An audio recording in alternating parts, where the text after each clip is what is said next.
national chairman of the People's Democratic Party (PDP), Uche Secondus, has assured Senate President Bukola Saraki, 3 governors and other defectors that history will be kind to them. Secondus gave the assurance at the party's 81st National Executive Committee meeting held at its secretariat in Abuja. Recently, the Senate President, Benue, Kwara and Sokoto states governors defected to the opposition party in Nigeria, citing impunity in the ruling All Progressive Congress (APC). PDP National Chairman hailed Saraki and others, saying they took a bold step which will not be in vain. Let me welcome especially our brothers in the National Assembly and our governors who have taken this bold step to redeem democracy in Nigeria. And I will call them the heroes of our new democracy.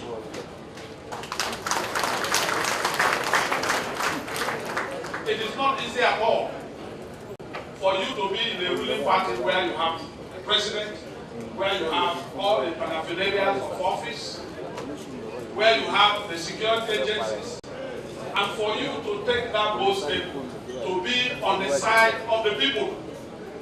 And so we, on behalf of the leadership of our party and the entire membership of party nationwide, we want to congratulate you and welcome you to your party.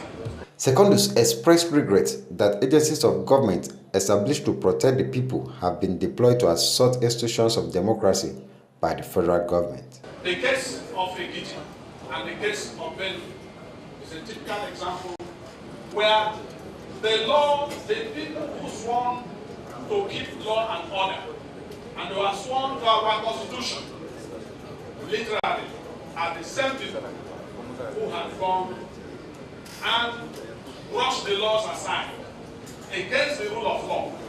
They are the ones that have broken our laws, the laws of the land, the laws of Nigeria. You can see that the country is gradually sliding, and we can witness crisis across the nation.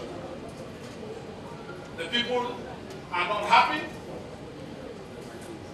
The insecurity is pervading the land. People are being kidnapped and killed. Innocent people in Zamfara especially, even at this point. Meanwhile, the Senate President, in his response, said he and his defecting colleagues are happy to be back home where they truly belong. He commended the turnout of events, but warned that the battle is not yet over until victory is achieved come February 2019 general elections. Today is a great day, not only for this party, today is a great day for this great country. But today also, it's not a day for long speeches. Because today is a day we give gratitude to Almighty God. Anybody that believes it will happen based on the wisdom of just human beings does not know, does not be unrealistic. It is by the virtue of Almighty God that today has happened. Sokoto State Governor Aminu Tambuwal, in his remarks, warned the federal government not to intimidate anybody in the opposition party, saying that he will mobilize the masses to stop any form of embarrassment to the opposition party. That some people are trying to break into the chambers of the Senate to steal the mess and install a pseudo-president of the Senate. I wonder whether they actually know the rules of our democratic engagement. It is not a gestapo. We are a democracy, and the constitution of this country is very clear that members of the Senate and the House of Representatives can choose from among themselves their own president of the Senate or speaker without leaning to any political party. It's a question of confidence of members of the chamber. If the senators have confidence in the populace like they should continue to sustain it, and they are president of the Senate. And so be it, said the Speaker Dogara. So nobody should be afraid. There is a process, and we must respect process and due process and rule of law. Democracy is a process. It's not an end unto itself. So if the Senate President has decided as a matter of choice to shift base because of what is happening in the country. I mean, what is new about it? After all, you have benefited from it. So, the chairman, the task is very great. We have no more time to waste. We must go around to convince Nigerians that this is not the government that we deserve. Saraki, being the highest office holder in the party at the moment, will replace his deputy, Senator Ike Correspondent, as the national leader of the party. In Abuja, LM Chukwemeka reports.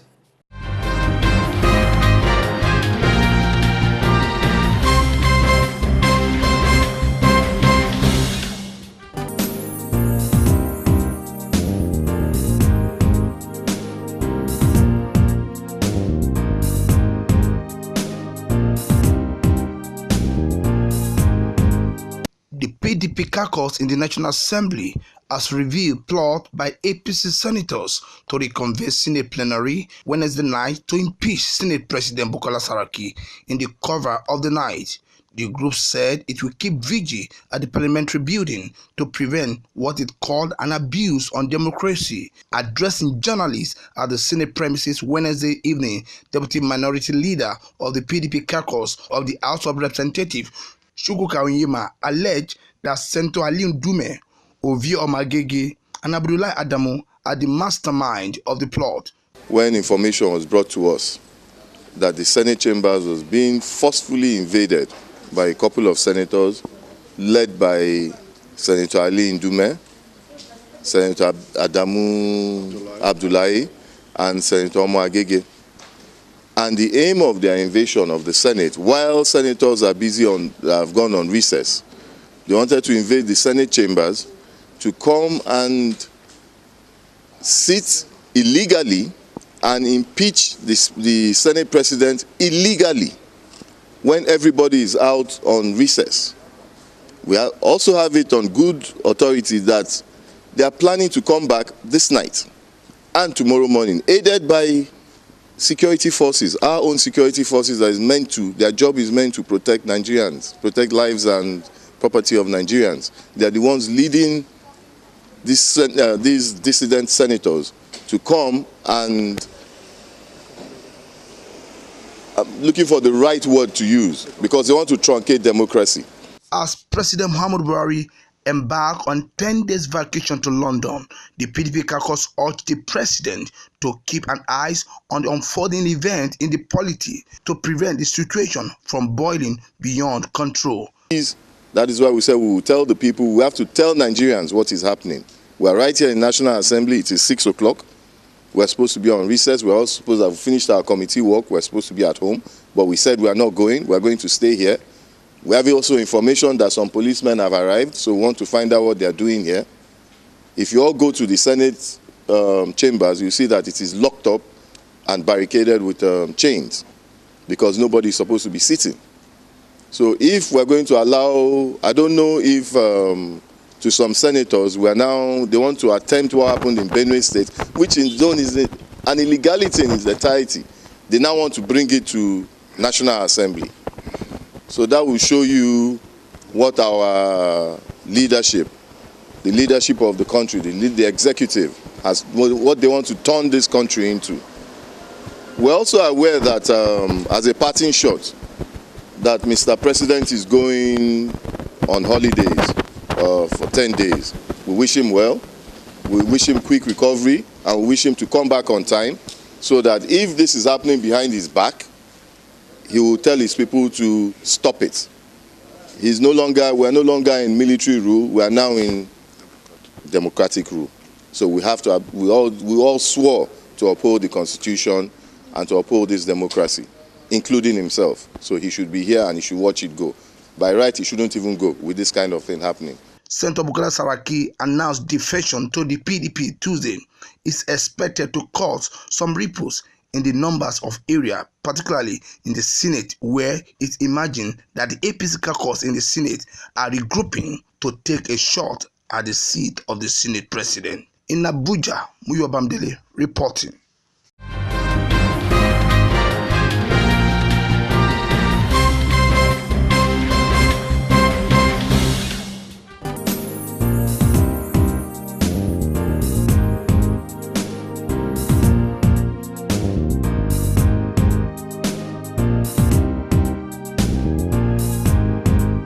federal government has begun an upward review of 19,800 naira monthly allowance paid to members of the National Youth Service Corps, according to the Director General of the scheme, Brigadier General Suleiman Kazauri. DG stated this on Thursday, noting that the NYSC, through the Ministry of Youth and Sport Development, received a letter from the presidency which confirmed the process to review the allowance of corps member.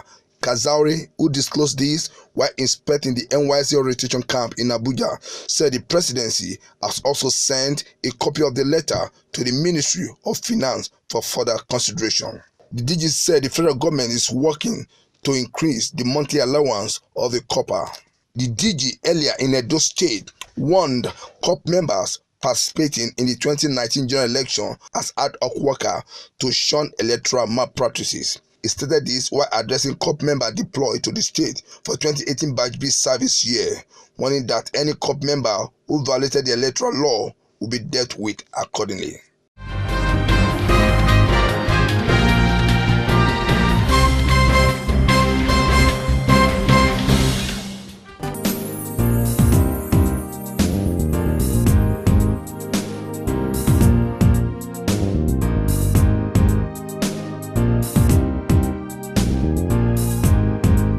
The Central Bank of Nigeria says it's developing a risk-based cyber security framework for banks and payment service providers to combat internet fraud in the country. The Central Bank Governor Godwin Emefiele said this in Abuja at the 2018 Nigeria JP Morgan Chase Cyber Security Conference. Emefiele, who was represented by the Deputy Governor of Financial System Stability, Aisha Ahmed, said the framework will ensure appropriate cyber security of data in Nigeria's banking system. A recent study by the International Monetary Fund, IMF, estimated global annual losses from cyber attacks to be close to 9% of banks' net income, or around $100 billion.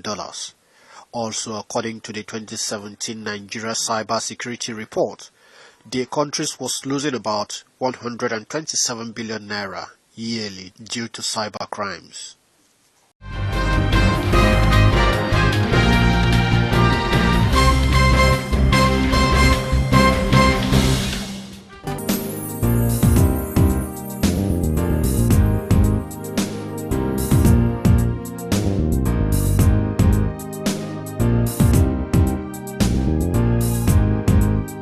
The Nigerian Labour Congress in Ekiti State has threatened to embark on strike if Governor Ayodele Fayose failed to pay them 2 months' salary and pensions from July. The union berated a group under the auspices of Ekiti Workers Rescue Team led by former chairman of Nigerian Labour Congress Ayo Aluko and Trade Union Congress Kolawole Olaya for issuing a strike threat to the state government over the blockage of salary.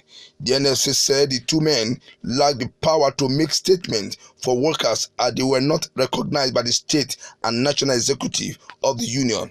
The union also accused the members of the staff of the State Board of Internal Revenue of withholding information on the internet-generated revenue accruing to the state monthly. The labor union said that it had made it difficult for the leadership to constructively engage the state government. At the press conference in Ado Ekiti, the chairman of Ekiti State NLC, Ade Adesomi, exonerated the labor leaders from any compromise in the payment of the salary, saying the worker would have been sacked but for their efforts. He said when the inability to pay salary began, the present government came with an option of downsizing the workforce or allowing 2 months allocation to be added to pay 1 month's salary in interest of our people. We took the second option. The union, however, urged the worker to discard the information for the so-called State Worker Rescue Team.